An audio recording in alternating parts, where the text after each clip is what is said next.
Oh, hey, Dr. Soper. Hey. How are you doing? Good, how are you? Good, thanks. Are you ready for your 73 questions with Lisa? I am ready. Good. Okay, so where are we right now?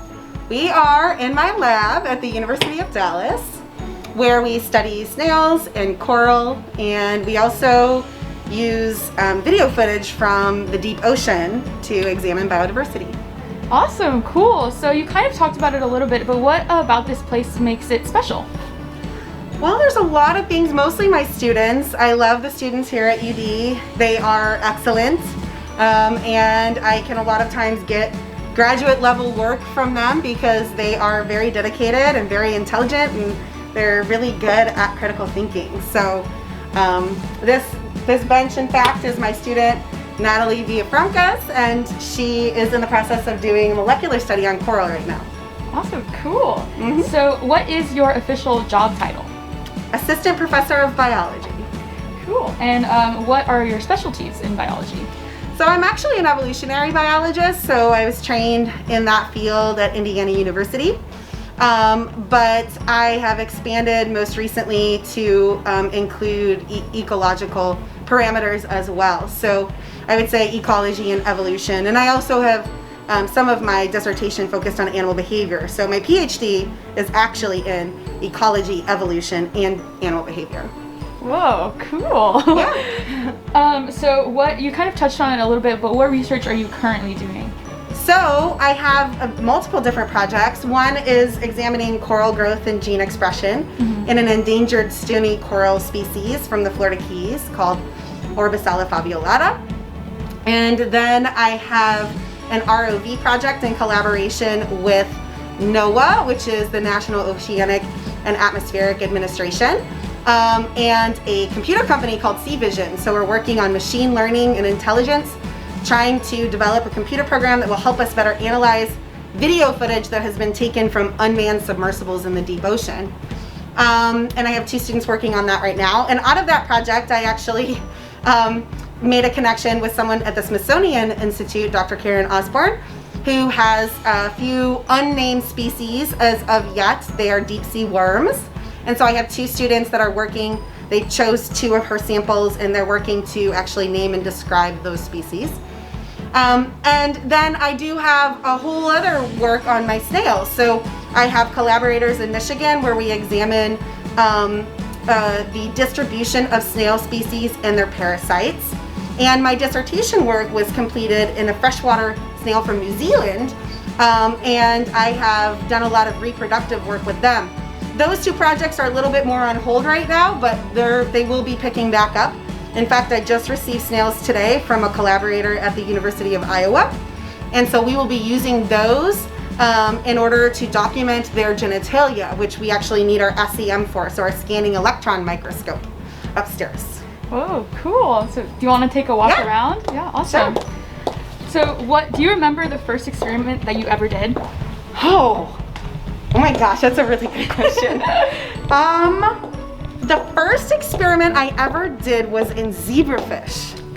I was at Indiana University. I was a high school teacher for a while, and they when they had this teacher workshop at IU over the summers, and I was paired with a professor whose name is Dr. Amelia Martins, and she studies animal behavior. So that's actually where I got my start. So I was researching zebrafish, excuse me, I think about snails all the time, zebrafish, and they are known to have different behaviors depending on what population they came from.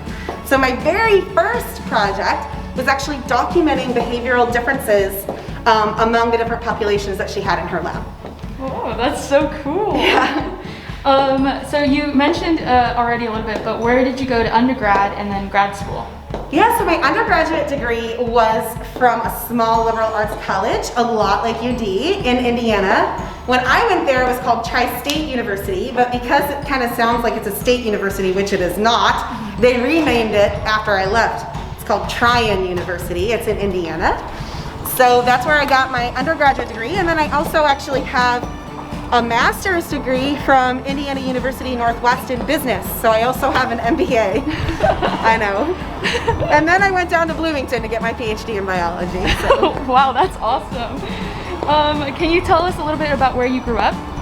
So I grew up in Northwest Indiana, which is close to Chicago. So whenever anybody asks me where I'm from, I always say I'm from Chicago. I was born in Illinois. I most recently was living in Illinois before coming to Texas. But I actually was raised primarily in Indiana. Who had the biggest influence on you growing up? My mother. So she is uneducated herself. I'm a first-generation college student. And my dad, unfortunately, was not around much and was an alcoholic. So she was the one that raised me and always told me I was going to go to college. There was no way around it. And so, but I was on board with that. So that's what I did. And so she's been around helping to support me. She still supports me to this day, in fact. She's at home with my daughter right now. So she's still supporting me to this day in the career that I've chosen. That's awesome. So thank you for sharing. Yeah. Yeah. So you said you got your MBA first and then went off to get your PhD. What made you do that MBA first? Yeah, that's a great question. So I got my undergraduate degree in biology and science education. So I had my Indiana State teacher's license and taught high school. But in the first year of teaching, I realized that I did not really want to do that for 30 years. And so I started kind of exploring and trying to determine what direction to go next. And because I was near Chicago and I could get an MBA at night, I decided maybe I would go downtown Chicago, get a job doing like marketing or lab management or something. And so I went back to school for my MBA. I honestly didn't know if I could do it because I was a first-gen student. But once I got into it, I realized I really liked graduate school more than I liked undergrad, projects and things like that. So what my MBA did for me was actually taught me that my true love is biology and that I actually was good enough to do graduate level work. So I spent $18,000 to figure those two things out. But it was really, really important lesson and I'm so glad that I did it. That's so awesome. Yeah. Glad to hear. Okay, so now kind of a switch in questions. What is your favorite time of the day? My favorite time of the day is probably about an hour or two before the sun sets. So I love the way that the light is and how it kind of like, especially when it's sunny, it displays itself across the landscape. And you know, I like that it's kind of slowing down and we're either getting done with dinner or maybe in the middle of eating dinner. And that's my favorite time of day. I also love the way the light comes into my house at that time. Awesome. So you mentioned that your mom is watching your daughter right now. Yeah. Do you have any other kids? Or? Yeah, I have a son who's 9 and I have a daughter who's 6. Awesome. Do any of your kids want to become scientists? Yes. Yes, actually, my son, I guess, are we outside now? So maybe we want to go to a spot where I can like be away from people and take off my mask? Yeah, okay. Of course. So you can see my whole face.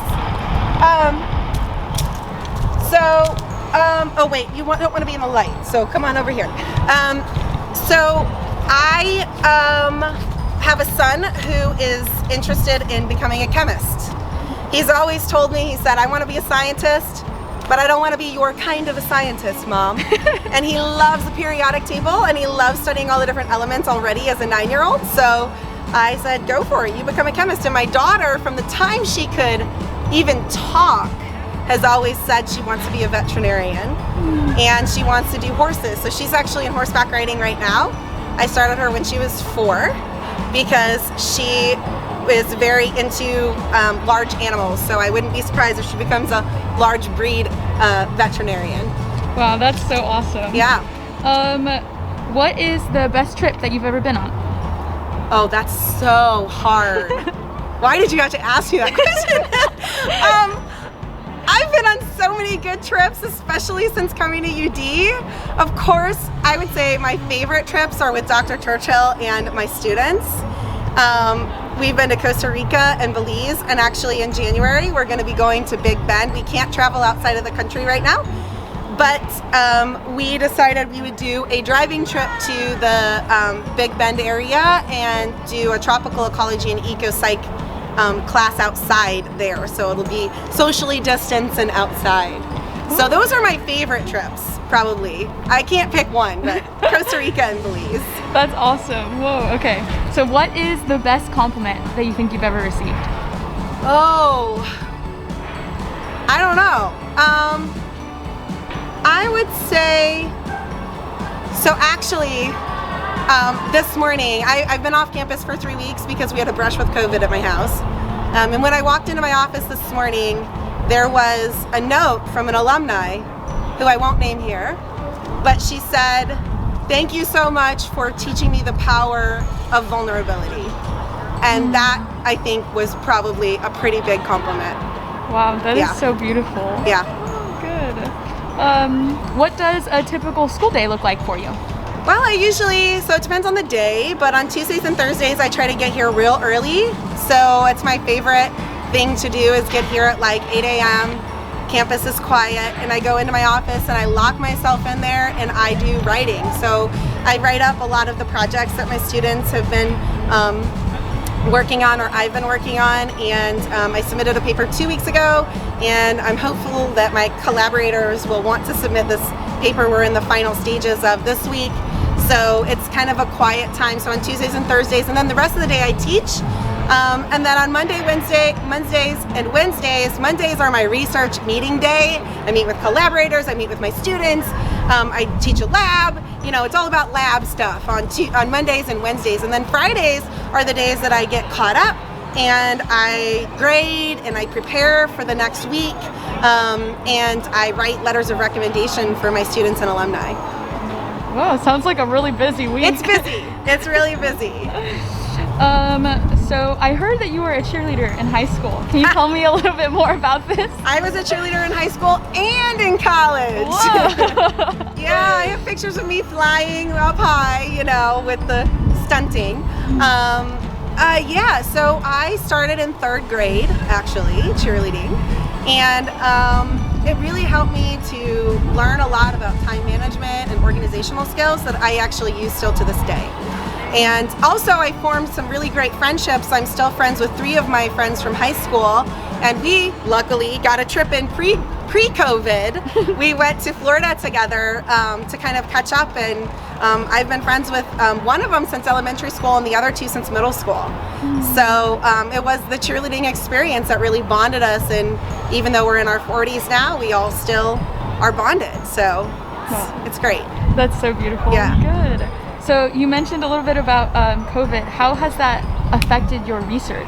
Oh my goodness. I actually had a student interview me, and there's a piece in the university news that I outline it a little bit, but to be brief, I had to completely alter my research this past spring.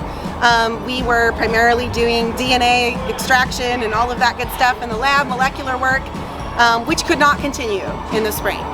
So I actually reverted to a virtual project, and that's where the ROV project that I spoke of earlier with NOAA and Sea Vision came in. And so I literally started an entirely new research project because of COVID, which seems really daunting, and it took a lot of my time over the summer, but it's actually, I think, going to end up being really great. So we have to see the silver linings in some of our most difficult challenges. So that, and then also teaching, of course, I'm running video feeds in my classroom. I was virtual for the last 3 weeks because my son was positive 3 weeks ago. So I had to stay home. I stayed home for about 3 weeks to make sure that I was not negative and bringing it, or that I was not positive and bringing it back to campus. So I was teaching from my house. So, you know, these are all the things that we have to do nowadays. Yeah. Oh my goodness. Well, I'm glad you're back. Yeah, me too. Yeah. What is something that you enjoy about working at UD? Well, I really like that I can teach about the things that I'm most passionate about. You know, when I interviewed the year that I got hired by UD, I was actually offered positions at other institutions.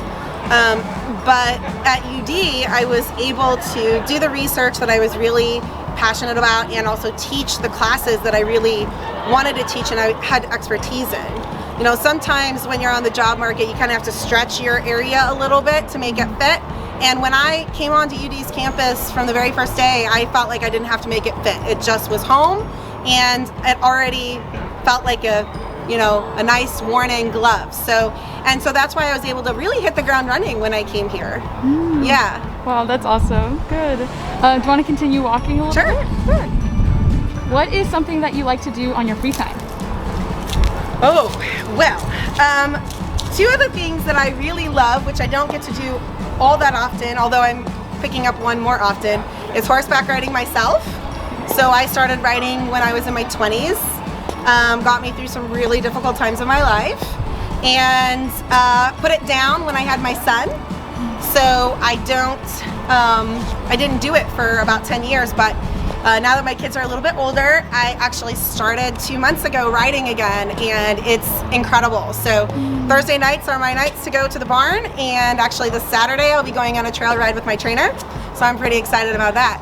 But I also love scuba diving, and that's why I love to teach my marine field ecology class, which is taught in the Florida Keys, and I get to go scuba diving with students, which is really fun. So I love diving. I always say any day I can get my head underwater is a good day. So that's awesome. Good. So I mentioned what you like about working at UD. What is something that makes it difficult to work at UD? Well, I think sometimes being at a smaller institution means that we don't always have access to the really big, large equipment that you might have at a larger institution. The other thing is that, in my department, I love my colleagues, but I am the only ecology evolutionary person in the department. Not to say, in this virtual world, I can now connect with other people, so it's not a big stumbling hurdle. So I found ways to get over it. And in fact, UD's been really great about trying to support us getting larger pieces of equipment. So even the two little things that I would say maybe are, negatives or cons to teaching at a smaller institution like UD, honestly, UD's been great about trying to overcome that. And also the virtual world has definitely helped with continuing to keep those contacts with colleagues. That's awesome. I'm so glad to hear. Yeah. So are there any stereotypes of scientists that you think are true? That are true? Yeah. There's not many stereotypes that I actually think are true. Although I suppose there's always some basis in it somewhere, right? So I guess there is the stereotype that scientists can be a little bit awkward socially. And I've definitely run into that many, many times in my career. So I would say that's probably the one that I would say is mostly true, although there's people like me that totally break that stereotype. I'm super outgoing and extroverted and super social, but yeah. Oh, there's the bells. Okay, so who is your best friend? Oh gosh, that's really hard. I have a lot of different best friends. I talked about my 3 friends from high school. That I know that I can call. I also have a friend from college. She was a soccer player, so she wasn't a cheerleader with me, but she's always one of those people where I could pick up the phone. And then beyond that, my daily best friend is probably my husband and my mom. So yeah, I mean, those are the people that if something goes wrong, I'm on the phone with them. Okay, we're back. We're back. We ran out of SD card space, but I had one in my office. So. Excellent. So we're almost done. We're getting near the end. So where is somewhere that you want to travel to but haven't gone yet? I really want to go to London because I really want to go see Darwin's house, where he's buried, which is in the Westminster Abbey. So, and go visit my friend who's there. Ooh, awesome. Yeah. Oh. Yeah, there goes the bells again. What do you think is the biggest problem facing the world today? Global climate change. Ooh, I like it. Okay. Yeah, absolutely. It's killing the reefs, and it's really terrible. So I teach about it all the time. Show data. Yeah. Okay, and then a final question: what advice would you give to someone interested in becoming a scientist? Stay curious. take as many science classes as you can and figure out what it is that you like about science, because like I said earlier, like I didn't like physics, but it took me a long time when I was little to figure out why did I like science this year and not that year. So there's physical sciences and there's life sciences, and then in the life sciences and in the physical sciences there's lots of different disciplines. So take as many classes as you can and figure out what it is that you really, really enjoy about science. Awesome. Thank you so much. Anytime. Have a good day. Bye.